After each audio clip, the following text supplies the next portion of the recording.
الرحیم۔ عزیز طلبہ، آج جو ہم یہ کتاب شروع کرنے جا رہے ہیں یہ آپ کے لیے اپنے فن میں پہلی کتاب ہے۔ اس سے پہلے آپ نے اس فن میں کوئی کتاب نہیں پڑھی ہے، اپنے فن کی پہلی کتاب جس کا نام دروس البلاغہ ہے۔ یہ دیکھیے بورڈ پر دروس البلاغہ۔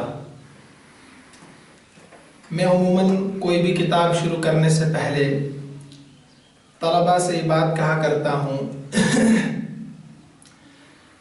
کہ کوئی بھی کتاب آپ جب پڑھنا شروع کریں تو اس سے پہلے اس کتاب کے متعلق آپ خوب معلومات حاصل کریں، جن کو مبادئات کہتے ہیں۔ انہیں صاحب کتاب کے تعلق سے آپ پڑھیں، مصنف کے حالات زندگی آپ پڑھیں، مصنف کے کارنامے آپ پڑھیں، اور اس کتاب کے پڑھنے سے ہمیں فائدہ کیا ہوگا، یہ کتاب ہمیں کیا دینا چاہتی ہے، اس کتاب کو پڑھنے کے بعد ہم کیا کچھ حاصل کر سکتے ہیں۔ تو یہ کتاب کو پڑھنے میں معین و مددگار ثابت ہوتی ہے یہ سب چیزیں۔ تو لہٰذا سب سے پہلے میں چند باتیں مبادئات کے تعلق سے عرض کروں گا تاکہ آپ کے ذہن نشین رہیں اور پھر آگے کتاب کو پڑھنے میں آپ کو آسانی ہو اور آپ سمجھ کر اس کتاب کو پڑھیں۔ اس کتاب کو آپ اس غرض سے پڑھیں کہ ہمیں اس سے فائدہ کیا ہوگا، تو لہٰذا یہ بہت ضروری چیزیں ہیں۔ سب سے پہلے یہ کتاب جو لکھی ہے یہ مصری عالم تھے، ایک مشترکہ کمیٹی نے اس کو مل کر تصنیف کیا ہے اس کتاب کو، جن کے سر فہرست حفن بک ناصف ہے، ایسے محمد بک دیاب، سلطان محمد مصطفیٰ تموم کے ساتھ مل کر اس کتاب کو لکھا ہے، لیکن سر فہرست حفن بک ناصف تھے۔ لہذا یہ کتاب دروس البلاغہ کے نام سے مشہور ہوئی، دروس البلاغہ کے نام سے مشہور ہوئی۔ جس طریقے سے قرآن کریم کو سمجھنے کے لیے دیگر تمام علوم کا جاننا ضروری ہے، مثلا نحو کا، صرف کا، لغت کا، اشتقاق کا، قوافی کا، رسم الخط کا، جس طریقے سے ان علوم کا جاننا حاصل کرنا قرآن کریم کو سمجھنے کے لیے ضروری ہے، اسی طریقے سے بلاغت کو بھی، علم بلاغت کو بھی جاننا، پڑھنا اور سمجھنا ضروری ہے۔ یعنی قرآن کریم معجزہ ہے، لیکن کیسے معجزہ ہے، کیوں کر معجزہ ہے، اس کے اعجاز کو ثابت کرنے کے لیے آپ کے لیے ضروری ہے کہ آپ علم بلاغت کو پڑھیں، علم بلاغت کو آپ پڑھیں۔ قرآن کریم نے چیلنج دیا، فَأْتُوا بِسُورَةٍ مِّن مِّثْلِهِ وَادْعُوا شُهَدَاءَكُم مِّن دُونِ اللَّهِ إِن كُنتُمْ صَادِقِينَ۔ یہ قرآن کریم کی ایک آیت ہے کہ تم اس جیسے ایک صورت پیش کر دو، تم اس جیسے ایک صورت پیش کر دو اگر تم سچے ہو۔ یعنی قرآن کریم کو اگر تم نہیں مانتے تو کوئی بات نہیں، لیکن اس جیسے ایک صورت پیش کر دو۔ ساتھ میں کہا قُلْ لَئِنِ اجْتَمَعَتِ الْإِنسُ وَالْجِنُّ عَلَىٰ أَن يَأْتُوا بِمِثْلِ هَٰذَا الْقُرْآنِ لَا يَأْتُونَ بِمِثْلِهِ وَلَوْ كَانَ بَعْضُهُمْ لِبَعْضٍ ظَهِيرًا۔ اگر جن، انسان سب کے سب جمع ہو جائے، دونوں قسم کی مخلوق جمع ہو جائیں تو تم نہیں پیش کر سکتی۔ وَلَوْ كَانَ بَعْضُهُمْ لِبَعْضٍ ظَهِيرًا، اگرچہ ایک دوسرے کے کیا بن جائیں، معین مددگار بھی، تو آپ اس کو پیش نہیں کر سکتے ہیں۔ لہذا قرآن چیلنج سے بھرپور ہے کہ اس جیسا کلام کوئی پیش نہیں کر سکتا ہے، لیکن ہمیں اور آپ کو یہ ثابت کرنا ہے کہ کیسے قرآن معجزہ ہے۔ تو عزیز طلباء، اس چیلنج کو ثابت کرنے کے لیے دیگر علوم کی طرح علم بلاغت کا جاننا بھی ضروری ہے۔ آپ سمجھ رہے ہو میری بات کہ قرآن کریم کا اعجاز ثابت کرنے کے لیے آپ کو علم بلاغت پڑھنا لازمی ہے۔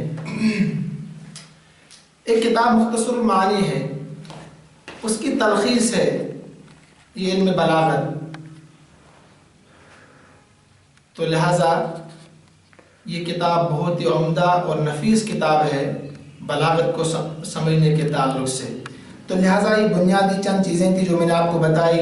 مزید آپ پڑھیں مصنف کے تعلق سے، ان کے حالات زندگی، ان کی وفات، ان کی مکمل سوانح آپ کے سامنے ہونی چاہیے تاکہ آپ اس کتاب کو شوق کے ساتھ پڑھیں، لگن کے ساتھ پڑھیں۔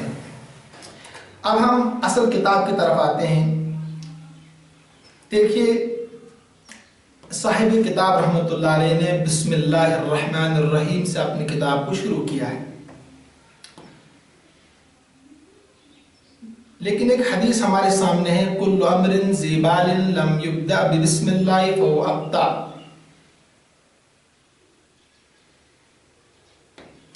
وأجزم او کما قال النبی صلی اللہ علیہ وسلم۔ اس کے بسم اللہ الرحمن الرحیم کے فوراً بعد انہوں نے اصل کتاب کو شروع کیا ہے۔ یہاں پر اللہ کی تعریف نہیں کی ہے صاحب کتاب نے۔ ایسا کیوں ہے؟ یاد رکھیے آپ، نزول کی دو قسمیں ہیں۔ میں نے آپ کو شاید پہلے بھی بتایا کسی کتاب کے تعلق سے، ایک تو ترتیب نزولی ہے، ایک ترتیب مجموعی ہے۔ کیا ہے؟ ایک ترتیب نزولی ہے، دوسری ترتیب مجموعی ہے۔ ترتیب مجموعی میں قرآن کریم میں لحاظ رکھا گیا جیسے بسم اللہ الرحمن الرحیم الحمدللہ رب العالمین۔ ترتیب نزولی میں یہ رعایت نہیں رکھی گئی ہے، جیسے بسم اللہ الرحمن الرحیم اقرأ بسم ربک الذی خلق، ہے نا؟ میں نے پہلے بھی بتایا تھا آپ کو، لہذا تفصیل میں نہیں جانا چاہتا میں۔ تو صاحب کتاب نے ترتیب نزولی کا اعتبار کرتے ہوئے بسم اللہ الرحمن الرحیم کے بعد اصل کتاب کو شروع کیا ہے علوم البلاغہ۔ علوم یہ علم کی جمع ہے۔ ایک دوسرا سوال یہاں پیدا ہوتا ہے، علوم البلاغہ، علوم علم کی جمع ہے، تو صاحب کتاب کو کیا کہنا چاہیے تھا آپ کے خیال میں؟ آپ کے خیال میں اور میرے خیال میں بھی صاحب کتاب کو علم البلاغہ کہنا چاہیے تھا۔ علم واحد ہے اور علوم جمع ہے اس کی، لیکن صاحب کتاب نے کہا علوم البلاغہ، تو جمع کا صیغہ کیوں لائے؟ اس کا جواب یہ ہے کہ اصل میں علوم جو ہے یہاں، یعنی بلاغت جو ہے، یہ 3 علموں کے مجموعے کا نام ہے۔ یاد رکھیے اس کو، نوٹ کر لیں کاپی میں اس کو، کہ بلاغت 3 علموں کے مجموعے کا نام ہے۔